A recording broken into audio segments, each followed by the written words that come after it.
नमस्कार दोस्तों, एक बार फिर से चाइना से खबरें आ रही है एक वायरस के फैलने की। पिछले कुछ दिनों में सोशल मीडिया पर कई ऐसे वीडियो वायरल हुए थे जिनमें चाइना के हॉस्पिटल में काफी बड़ी संख्या में मरीज दिख रहे थे। इन मरीजों में फ्लू जैसे सिम्टम्स देखे जा सकते हैं। कहा जाता है कि कई जगहों पर हॉस्पिटल ओवरवेल्म हो चुका है। लोगों की भीड़ आपको दिखाई दे रही होगी। दोस्तों, सबसे बड़ी डर लोगों में इस बात का है कि क्या कोविड-19 का कहानी फिर से शुरू होगा।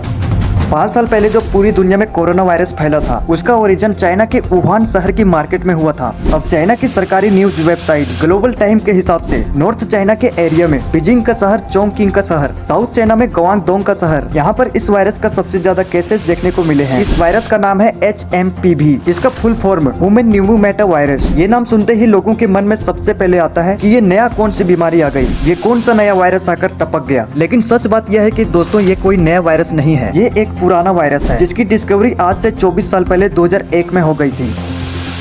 जहां कोविड-19 का ओरिजिन 2019 में हुआ था। यही कारण है कि उसका नाम कोविड-19 रखा गया और ऐसा माना जाता है कि ये वायरस चमगादड़ से बाहर आया था। वही HMPV की केस में साइंस डायरेक्ट रिसर्च पेपर के अनुसार ये वायरस 200 से 400 साल पहले चिड़ियों से ओरिजिन हुआ था। लेकिन तब से अब तक ये वायरस खुद को बदलता रहा और अब ये वायरस चिड़ियों को इन्फेक्ट नहीं कर सकता। नेदरलैंड के देश में साल 2001 में पहली बार आइडेंटिफाई किया गया कि ये इंसानों को भी इन्फेक्ट कर सकता है और वहीं से ये शुरुआत हुई, आप लोग कह सकते हो। अब ऐसा नहीं है कि इतने सालों तक ये वायरस छुप कर बैठा था और चाइना में अचानक से उभर गया है। नहीं दोस्तों, ये वायरस हर सीजन में देखने को मिलता है। लोगों को ये वायरस अक्सर होता है। उन्हें लगता है ये नॉर्मल खांसी जुकाम है और कुछ दिन बाद वो खांसी जुकाम अपने आप ठीक हो जाता है और उन्हें पता भी नहीं लगता कि उन्हें HMPV वायरस हुआ था। एक्चुअली में ये वायरस कितना जानलेवा है, आपको कितना इस वायरस से डरने की जरूरत है, चलिए इस वीडियो के माध्यम से जानते हैं। लेकिन इससे पहले मैं आप लोगों को बताना चाहूंगा कि इस वायरस का कोई भी वैक्सीन नहीं बनी। इवन द इसे 24 साल हो चुके हैं इसे डिस्कवर किए हुए, लेकिन फिर भी कोई वैक्सीन नहीं बनी है। ऐसा नहीं है कि कोशिश नहीं करी, रिसर्चर्स ने कोशिश करी थी वैक्सीन बनाने की, लेकिन वैक्सीन की सेफ्टी और उसके असर को लेकर प्रॉब्लम आ गई थी। कुछ वैक्सीन इसकी ऐसी थी जिस पर एनिमल ट्रायल्स किए गए थे, जिसे जानवरों पर स्ट्रेटजी करी गई थी। लेकिन ये वैक्सीन जब जानवरों को दिए गए तो उनका लंग इन्फ्लेमेशन हो गया और बाद में बदतर से बदतर हो गया। इंसानों पर ट्राई करने की बात तो पहुंची ही नहीं। सेफ्टी को लेकर ये एक दिक्कत थी और दूसरी दिक्कत यह था कि लॉन्ग टर्म में इम्यूनिटी मिलना डिफिकल्ट रहा है। खांसी जुकाम कॉमन कोल्ड होना एक ऐसी बीमारी है जो साल में हर इंसान को 1 या 2 बार जरूर होता है। जानते हैं ऐसा क्यों है? क्योंकि कॉमन कोल्ड कोई एक वायरस से नहीं होता, 200 अलग अलग प्रकार के वायरस हैं जिसमें आपको खांसी जुकाम हो सकता है। प्लस में ये सारे वायरस कॉन्स्टेंटली म्यूटेट करते रहते हैं और आपको जो इम्यूनिटी मिलती है वो ज्यादा लॉन्ग टर्म की नहीं मिलती। यही कारण है कि कॉमन कोल्ड का कोई वैक्सीन एग्जिस्ट नहीं करता। लेकिन ये कोई चिंता की बात नहीं है, क्योंकि कई साइंटिस्ट को मानना है कि ओकिल खांसी जुकाम होना आपके इम्यून सिस्टम को एक्टिव और रिस्पॉन्सिव रखने का एक तरीका है। अब सवाल ये उठता है कि अगर ये प्रॉब्लम इतनी बड़ी नहीं है तो फिर चाइना में हो क्या रहा है। चाइना के नेशनल डिजीज कंट्रोल ने माना है कि उनके यहाँ रेस्पिरेटरी इन्फेक्शन बढ़ती जा रही है, जिसमें HMPV वायरस भी है। वैसे ये वायरस इंडिया में आने के बहुत ही कम चांस है और अगर आ भी गई तो इस वायरस से हमें खुद लड़ना होगा, क्योंकि मैंने पहले ही बता दिया था इस वायरस का कोई भी वैक्सीन नहीं बनी। वैसे मैंने एक वीडियो बनाया है आदिपुरुष मूवी पर कि क्यों इतना ज्यादा आदिपुरुष को ट्रोल किया गया।